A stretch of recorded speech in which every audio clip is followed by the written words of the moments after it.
వర్గాలు సంపాదించిన డబ్బని నేనంటే మీరు మౌనంగా ఉంటే అది అంగీకరించినట్టు కాదా? మరి మీరు శిక్షకు అర్హులే కదా జగన్మోహన్ రెడ్డి గారు. తర్వాత ఇంకొక విచిత్రమైన విషయం, 2010 మరు సంవత్సరమే 2009లో 77 కోట్లు, 2010లో 85 కోట్ల రూపాయలు అడ్వాన్స్ ట్యాక్స్ కట్టినాడండి. ఆర్థిక సంవత్సరానికి 2009-2010కి 85 కోట్ల రూపాయలు అడ్వాన్స్ ట్యాక్స్ కట్టినాడు జగన్మోహన్ రెడ్డి గారు. నేను అడుగుతున్నా ఈ రోజున రాష్ట్ర ప్రజలను తెలుసుకోవాలనుకుంటున్నారు. మళ్ళీ ఎలక్షన్కి వెళ్తున్నారు కదా, మీరు మళ్ళీ ఓటేయండి అంటున్నారు కదా. నా పరిపాలన నచ్చితే ఓటేయమంటున్నాడు ఆయన. ఏంటిది? దీనికి సమాధానం చెప్పండి. 85 కోట్లు అడ్వాన్స్ పారిశ్రామికవేత్తలతోటి టాటా, బిర్లా, అంబానీలతో పోటీ పడ్డాడు ఆయన.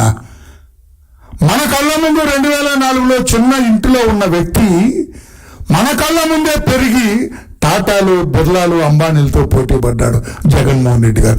ఎక్కడ ఈ ఆస్తులు జగన్మోహన్ రెడ్డి గారు మీకు అని అడుగుతున్నా. అడగటం తప్పుందా సార్? చెప్పండి. మీరు కూడా కొంచెం అప్పుడప్పుడు అటు మొక్కుతుంటారు. మీరు కూడా జగన్మోహన్ రెడ్డి గారి వైపు చెప్పండి. మీరు అడగకూడదండి అట్లా అంటారా? పోనీ మా జగన్మోహన్ రెడ్డి గారు ఇష్టం వచ్చినట్టుగా సంపాదిస్తారైనా మీరు అడగకూడదు అంటారా? ఎలాగా? ప్రతిపక్షంగా మా బాధ్యత కదా, మేము అడగాలి కదా. సమాధానం చెప్పమని చెప్పి మేము అడుగుతున్నా. 2000 ఇంకొక విచిత్రం చెబుతాను మీకు. 2011 కడప ఉప ఎన్నికల్లో అఫిడవిట్లో 445 కోట్ల ఆస్తి ఉందన్నాడు. 2,12,00,000 2004లో 7 సంవత్సరాలకి 445 కోట్లకు చేరాడైనా. ఎక్కడైనా సాధ్యమా? భారతదేశం ఏంటి రామయ్య గారు? చాలా మందికి వచ్చింది, మన ఆంధ్రప్రదేశ్లో వెంకయ్యకి వచ్చింది, పుల్లయ్యకి వచ్చింది, సుబ్బయ్యకి వచ్చింది అని చెప్పండి. పోనీ ఇంకో రెడ్డి గారికి వచ్చింది చెప్పండి. ఈ రకమైన అందుకే సిబిఐ క్షుణ్ణంగా దర్యాప్తు చేసి 43,000 కోట్ల రూపాయలు మీ నాన్న ముఖ్యమంత్రితో అడ్డు పెట్టుకొని కొట్టేశారని మిమ్మల్ని అడుగుతుంటే మీరు సమాధానం చెప్పట్లా.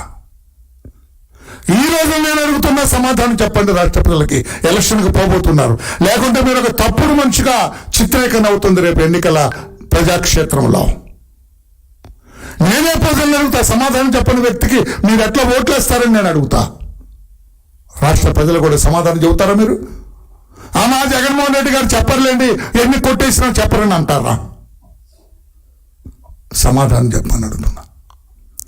ఈ రోజున భారతదేశంలోనే అత్యంత ధనవంతుడైన ముఖ్యమంత్రిగా మీరెలా రూపాంతరం చెందారు.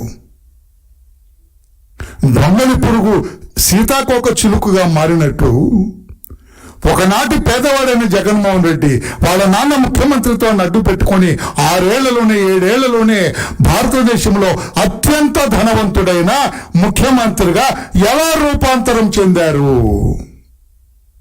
సమాధానం చెప్పండి. సమాధానం చెప్పాలి సార్. మీరు యూఆర్ ఇన్ పబ్లిక్ లైఫ్. నేను చెప్పలేండి అంటానే కుదరదు. వరలరామయ్య అడుగుతున్నాడు ప్రతిపక్ష నాయకుడుగా, తెలుగుదేశం పార్టీలో ఒక ముఖ్య నాయకుడిగా అడుగుతున్నాడు. కమాన్ ఆన్సర్. సమాధానం చెప్పండి. లేదా అంగీకరించండి. మీ మౌనం అర్థాంగీకారం. ఇవన్నీ ఏదో కొట్టేసాలండి, ఏదో తమ్మిని తమ్మిని చేసి ఏదో మా నాన్న ముఖ్యమంత్రి కొట్టేసాలే సార్, ఆయన్ని వదిలేయండి సార్ అంటే వదిలేస్తా. ఒప్పుకోండి రాష్ట్ర ప్రజల ముందు. లేకుండా నా మీద నమ్మకంతో ఓటేయండి, నువ్వే మా నమ్మకం జగన్ అంటారంటే ఎవరు అనేది? ఇన్ని కొట్టేసిన వాడిని ఎవరంటారండి? నువ్వే మా నమ్మకం జగన్ అంట. వీళ్ళంతా అంటే తెలుగులో ఒక పంతులు ఆ సిద్ధం అనే మాట కూడా రాయటం రాలేదు. తెలుగు సిద్ధం, ఎన్నికలకు నేను సిద్ధం రాదండి. వాళ్ళు చూసారు వాళ్ళ పోస్టరు, దాకింది దాకింది మళ్ళీ కొమ్ము ఉండదురా బాబు, లేని కొమ్ములు పెట్టుకుంటారు. మీద తెలుగులో చిన్న మాట రాసుకోలేరు మీరు. దొంపల మీద ఒక ప్రభుత్వం, మీరు పెద్ద యంత్రాంగమా? సరే, that is a different thing. నేను అడుగుతున్నా ఈ రోజున లోటస్ పాండ్ బంగ్లా మీకు ఎక్కడిది?